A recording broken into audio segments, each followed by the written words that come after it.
शनिदेव भगवान सूर्य तथा माता छाया के पुत्र हैं।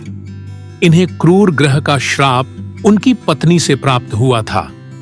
इनका वर्ण कृष्ण है और यह कौए की सवारी करते हैं।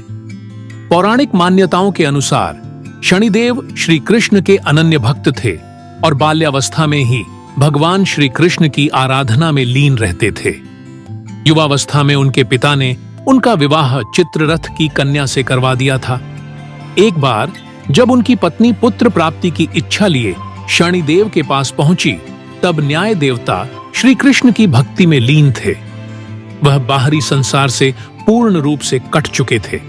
प्रतीक्षा करके जब उनकी पत्नी थक गई, तब उन्होंने क्रोध में आकर शनिदेव को श्राप दे दिया और कहा कि वह जिसे भी देखेंगे वह नष्ट हो जाएगा।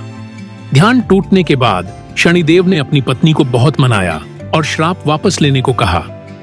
उनकी पत्नी को भी अपनी भूल का पश्चाताप हुआ, लेकिन श्राप वापस लेने की शक्ति उनमें नहीं थी और इसी वजह से शनिदेव अपना सर नीचा करके रहने लगे, क्योंकि वह नहीं चाहते थे कि उनके कारण किसी पर भी विपत्ति आए।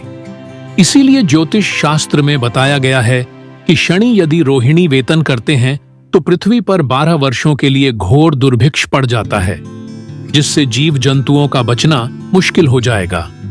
किंवदंतियों के अनुसार जब भगवान सूर्य अपनी पत्नी छाया के पास पहुंचे तो सूर्य के प्रकाश से उनकी पत्नी छाया ने आंखें बंद कर ली। इसी वजह से शनिदेव का रंग श्याम अर्थात काला पड़ गया। इसी बात से शनिदेव अपने ही पिता से क्रोधित हो गए। शनिदेव ने आगे चलकर भगवान शंकर की घोर तपस्या की और इस तपस्या से उनका शरीर पूर्ण रूप से जला लिया। शनि की भक्ति को देखकर भगवान शिव बहुत प्रसन्न हुए और उनसे वरदान मांगने के लिए कहा।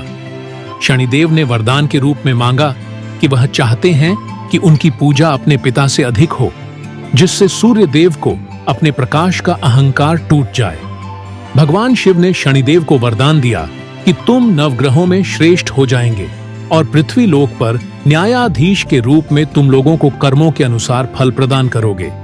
इसीलिए आज भी भगवान शनि को न्यायाधीश के रूप में पूजा जाता है और सभी ग्रहों में उनका स्थान बहुत ऊंचा है।